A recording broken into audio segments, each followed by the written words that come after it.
উলামায়ে কেরামগণ বলেন যে একজন নবী দুনিয়াতে আসার পর, তিনি চলে যাওয়ার পর আরেকজন নবী আসতে হলে কমপক্ষে 3টা কারণ সংঘটিত হতে হয়।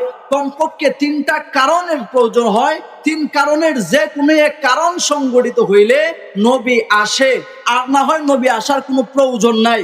উলামায়ে কেরাম বলেন যে 1 নম্বর কারণ হইল, একজন নবী দুনিয়াতে আসছেন, তিনি আসার পর তার মাধ্যমে আল্লাহ যে দিন দিছেন, যে শরীয়ত দান করছেন, তিনি ইন্তেকাল করার পর, মৃত্যুবরণ করার পর, চলে যাওয়ার পর যখন তার আনিত শরীয়ত, তার আনিত ধর্ম বিকৃত হয়ে যায়, পরিবর্তন হয়ে যায়, পরিবর্তন হয়ে যায়, ধ্বংস হয়ে যায়, মুছে যায়, মিটে যায়, তখন তার শরীয়তকে বিকৃত হওয়া থেকে রক্ষা করার জন্য, তার শরীয়তকে পুনরুদ্ধার করার জন্য আল্লাহ পাক আরেকজন নবী পাঠাইতেন। কিন্তু আমরা দেখি যে আমাদের যে শরীয়ত, আমাদের যে কোরআন হাদিস, আমাদের যে কোরআন সুন্নাহ, আমাদের যে ইসলাম ধর্ম, কিয়ামত পর্যন্ত এটার বিকৃত হওয়ার সম্ভাবনা আছে কিনা, এটা ধ্বংস হওয়ার সম্ভাবনা আছে কিনা, আল্লাহ সুবহানাহু ওয়া তাআলা কোরআনে কারিমে এই বিষয়ে বলেন, ইন্না নাহনু নাযালনা যিকরা ওয়া ইন্না লাহু লাহাফিজুন। আল্লাহ সুবহানাহু ওয়া তাআলা কোরআনে কারিমের এই আয়াতের মধ্যে ইরশাদ করেন, নিশ্চয় কোরআন নাজিল করেছি আমি, দ্বীন ও ইসলাম দিয়েছি আমি, শরীয়ত দিয়েছি আমি, কোরআন সুন্নাহ দিয়েছি আমি, এই শরীয়ত নাজিল করেছি আমি, অবতীর্ণ করেছি আমি, এবং কিয়ামত পর্যন্ত কোরআনের হেফাজত করার জিম্মাদার আমি, কোরআন হাদিস হেফাজত করার জিম্মাদার আমি, শরীয়ত দ্বীন ইসলাম হেফাজত করার জিম্মাদার আমি। কিয়ামত পর্যন্ত কেউ চাইলেই কোরআনকে মিটাইতে পারবে না, কিয়ামত পর্যন্ত কেউ চাইলেই রাসূলের সুন্নাহকে মিটাইতে পারবে না, কিয়ামত পর্যন্ত কেউ চাইলেই শরীয়তের কোনো বিধানকে বিলুপ্ত করতে পারবে না। আল্লাহ পাক বলেন যে এর হেফাজতের জিম্মাদার আমি স্বয়ং আল্লাহ। সুতরাং কিয়ামত পর্যন্ত যেখানে কোরআনের কোনো পরিবর্তন হবে না, পরিবর্তন হবে না, নবীর সুন্নাহর কোনো পরিবর্তন হবে না, পরিবর্তন হবে না, কোরআন হাদিস শরীয়ত দ্বীন ইসলাম মুছে যাবে না, মিটে যাবে না, ধ্বংস হবে না।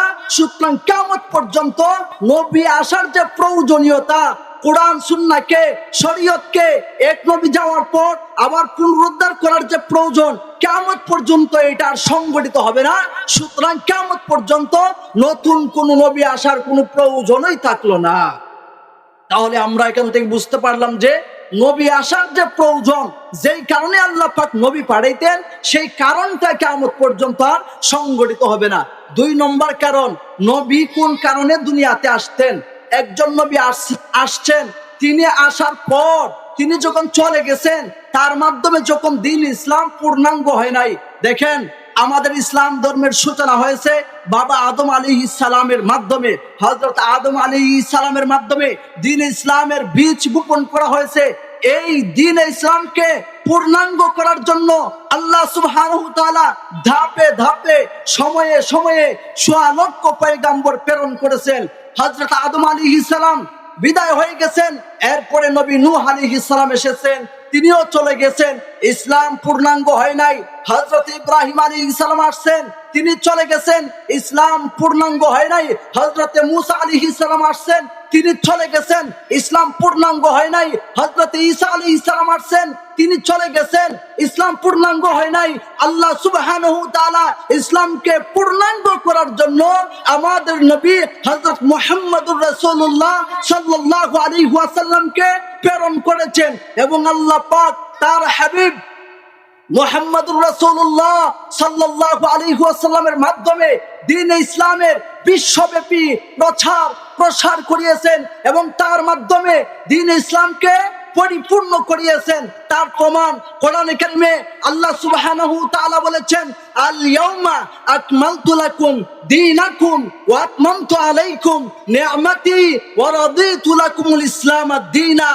আমি তোমাদের জন্য কিয়ামত পর্যন্ত আগত সমস্ত মানুষের জন্য দ্বীন ইসলামকে পূর্ণাঙ্গ করে দিলাম, পরিপূর্ণ করে দিলাম, আমার সমস্ত নিয়ামত রাজি, এবং নির্ধারণ করলাম কিয়ামত পর্যন্ত আগত প্রতিটা মানব সন্তানের জন্য যে একমাত্র আল্লাহ পাকের কাছে গ্রহণযোগ্য দিন হচ্ছে দ্বীনে ইসলাম। সুতরাং ইসলাম যেখানে পরিপূর্ণ হয়েছে, ইসলাম যেখানে পূর্ণাঙ্গ, শরীয়ত যেখানে পূর্ণাঙ্গ, সেখানে ইসলামকে পূর্ণাঙ্গ করার জন্য নবী আসার যে প্রয়োজন, এই প্রয়োজনটাই বর্তমানে আর বাকি থাকলো না, এটা মিটে গেছে। যার কারণে কিয়ামত পর্যন্ত নতুন কোনো নবী আসবে না, নতুন কোনো কিতাব আসবে না, নতুন কোনো শরীয়ত আসবে না, নতুন কোনো ধর্মও আসবে না। এটা হচ্ছে খতমে নবুয়তের উপরে 2 নম্বর আকলি দলিল, যে নবী আসার কোনো প্রয়োজন নাই। এজন্য মুসলমান হতে হলে এই কথার উপর বিশ্বাস করতে হবে যে আল্লাহ এক, তার সাথে কোনো শরীক নাই। মুসলমান হওয়ার জন্য এটা বিশ্বাস করতে হবে যে নবী মুহাম্মদুর রাসূলুল্লাহ সর্বশেষ নবী, সর্বশ্রেষ্ঠ নবী, তারপরে কিয়ামত পর্যন্ত আর কোনো নবী আসবে না। কেউ যদি এটা বিশ্বাস করে যে আল্লাহ সত্য, ঠিক আছে, নবী মুহাম্মদ নবী, এটাও সত্য, ঠিক আছে, কিন্তু আল্লাহর সাথে শরীক করে, নবী মুহাম্মদুর রাসূলুল্লাহর সাথে শরীক করে নতুন নবী বিশ্বাস করে, সে মুসলমান থাকবে না। কোন কারণে? সে আল্লাহর কথাকে অস্বীকার করলো। আল্লাহ পাক বলেছেন সর্বশ্রেষ্ঠ ধর্ম হচ্ছে ইসলাম, সর্বশেষ নবী নবী মুহাম্মদ, এক ইলাহ হচ্ছেন আল্লাহ সুবহানাহু ওয়া তাআলা। এই কথাগুলা তারা মানলো না, যারা নতুন ধর্ম বিশ্বাস করলো, নতুন নবী বিশ্বাস করলো, আল্লাহর সাথে শরীক করলো। যার কারণে এই কথা যদি না মানে, সে মুসলমান নয়, সে কাফের হয়, মুশরিক হয়, মুরতাদ হয়। আমার ভাইরা, আরেকটা কথা এখানে বুঝার দরকার। আল্লাহ পাক বলছেন ইন্নাদ দীনা ইনদাল্লাহিল ইসলাম। আল্লাহ পাকের কাছে একমাত্র মনোনীত ধর্ম হচ্ছে ইসলাম। আমাদের সমাজের অনেক মানুষ আছে মুসলমান, সে মুসলমান, কিন্তু সে মনে করে ইসলাম ধর্ম যেমন ভাবে সত্য ধর্ম, ঠিক তেমনি ভাবে হিন্দুদের ধর্ম সত্য ধর্ম, সঠিক ধর্ম। অনেক মানুষ আছে মূর্খ মুসলমান, যারা মনে করে ইসলাম ধর্ম সত্য ধর্ম, ইহুদি খ্রিস্টানদের ধর্ম সত্য ধর্ম। জেনে রাখেন, মুসলমান হতে হলে, মুমিন হতে হলে এই কথা দিবালুকের ন্যায় স্পষ্ট ভাবে বিশ্বাস করতে হবে এবং আকীদা লালন করতে হবে যে আল্লাহ যেমনি এক, অদ্বিতীয়, তার সাথে শরীক করা যাবে না, ঠিক তেমনি ভাবে নবী মুহাম্মদুর রাসূলুল্লাহ যেমনি ভাবে সর্বশেষ নবী, সর্বশ্রেষ্ঠ নবী, তারপরে কিয়ামত পর্যন্ত কোন নবী আসবে না, ঠিক তেমনি ভাবে ইসলামকে একমাত্র সত্য ধর্ম, সঠিক ধর্ম বিশ্বাস করতে হবে।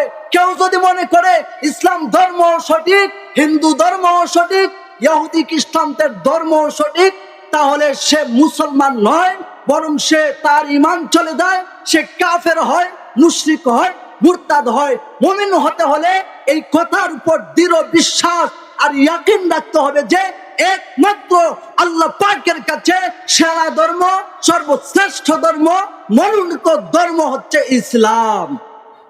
সম্মানিত হাজরিন, আসেন 3 নম্বর আকলি দলিল, যে আমাদের নবী হযরত মুহাম্মদুর রাসূলুল্লাহ সাল্লাল্লাহু আলাইহি ওয়াসাল্লাম সর্বশেষ নবী। এর প্রমাণ কি? 3 নম্বর কারণ হইল যে কিয়ামত পর্যন্ত নবী আসবে না। যে আগের যুগে যে নবী আসতেন, একজন নবী দুনিয়াতে আসছেন, তিনি চলে গেছেন। যেমন বাবা আদম আসছেন, এরপরে নূহ আলাইহিস সালাম আসছেন, ইব্রাহিম আলাইহিস সালাম আসছেন, মুসা আলাইহিস সালাম আসছেন, ইউনূস আলাইহিস সালাম আসছেন, ইউসুফ আলাইহিস সালাম আসছেন, আইয়ুব আলাইহিস সালাম আসছেন, ঈসা আলাইহিস সালাম আসছেন। এইরকম পূর্বেকার যুগে যে নবী আসতেন, তারা সারা বিশ্বের জন্য নবী হয়ে আসতেন না, বরং আংশিক এলাকার জন্য নবী আসতেন। নবী হয়েছেন এক এলাকার জন্য, একই সময়ে আরেক এলাকার জন্য আরেকজন নবীর প্রয়োজন। ওই আল্লাহ পাক এক এলাকার জন্য এক নবী পাঠাইলে আরেক এলাকার জন্য আরেকজন নবী পাঠাইতেন, এক বংশের জন্য এক নবী পাঠাইলে আরেক বংশের জন্য আরেকজন নবী পাঠাইতেন। কিন্তু আমাদের নবী মুহাম্মদুর রাসূলুল্লাহ সাল্লাল্লাহু আলাইহি ওয়াসাল্লাম তো শুধুমাত্র এক জনগোষ্ঠীর নবী নয়। আমাদের নবী হযরত মুহাম্মদুর রাসূলুল্লাহ সাল্লাল্লাহু আলাইহি ওয়াসাল্লাম তিনি শুধুমাত্র কুরাইশ বংশের নবী নয়, তিনি শুধুমাত্র হাশেমি বংশের নবী নয়, তিনি শুধুমাত্র ওই মক্কা মদিনার নবী নয়, তিনি শুধুমাত্র জাজিরাতুল আরবের নবী নয়। আল্লাহ সুবহানাহু ওয়া তাআলা কোরআনে কারিমে ইরশাদ করেছেন, ওয়ামা আরসালনাকা ইল্লা রাহমাতাল লিল আলামিন। সাত আসমানের জন্য, সাত জমিনের জন্য, সমস্ত মাখলুকাতের জন্য রব যেমন আল্লাহ রাব্বুল আলামিন সাত আসমানের জন্য, সাত জমিনের জন্য, সমস্ত মাখলুকাতের জন্য নবী রাহমাতুল লিল আলামিন। সুতরাং নবী মুহাম্মদুর রাসূলুল্লাহ তিনি যেহেতু কোনো একটা জনগোষ্ঠীর নবী নয়, অথবা তিনি শুধুমাত্র কোনো একটা দেশের নবী নয়, সেহেতু সেই কারণে কিয়ামত পর্যন্ত নবী মুহাম্মদুর রাসূলুল্লাহর আদর্শ, তার সিরাত, তার জীবন আদর্শ এবং তার আনিত দ্বীন ইসলামী কিয়ামত পর্যন্ত একমাত্র আদর্শনীয়, অনুসরণীয়। সেহেতু সেই কারণে কিয়ামত পর্যন্ত নতুন কোন নবী আসার কোনো প্রয়োজন নাই। এটা হচ্ছে আহলে সুন্নাত ওয়াল জামাতের আকীদা যে নবী আসার যে প্রয়োজনীয়তা কিয়ামত পর্যন্ত, সেই প্রয়োজনীয়তা আর সংগঠিত হবে না। নবী আসবেন তো দূরের কথা, নবী আসার কোনো প্রয়োজনই নাই। এই কারণেই আল্লাহ সুবহানাহু ওয়া তাআলা বলেছেন, কেউ যদি মুমিন মুসলমান হইতে চায়, সে যেমনি ভাবে আল্লাহকে বিশ্বাস করতে হবে, ঠিক তেমনি ভাবে নবী মুহাম্মদুর রাসূলুল্লাহকে বিশ্বাস করতে হবে। কেউ যদি আল্লাহকে বিশ্বাস করে কিন্তু আল্লাহর সাথে শরীক সাব্যস্ত করে, ঠিক তেমনি ভাবে কেউ যদি নবী মুহাম্মদকে নবী বিশ্বাস করে কিন্তু তার সাথে নতুন নবী বিশ্বাস করে, সেও মুমিন নয়, মুসলমান নয়, ঈমান হারা হয়ে যায়।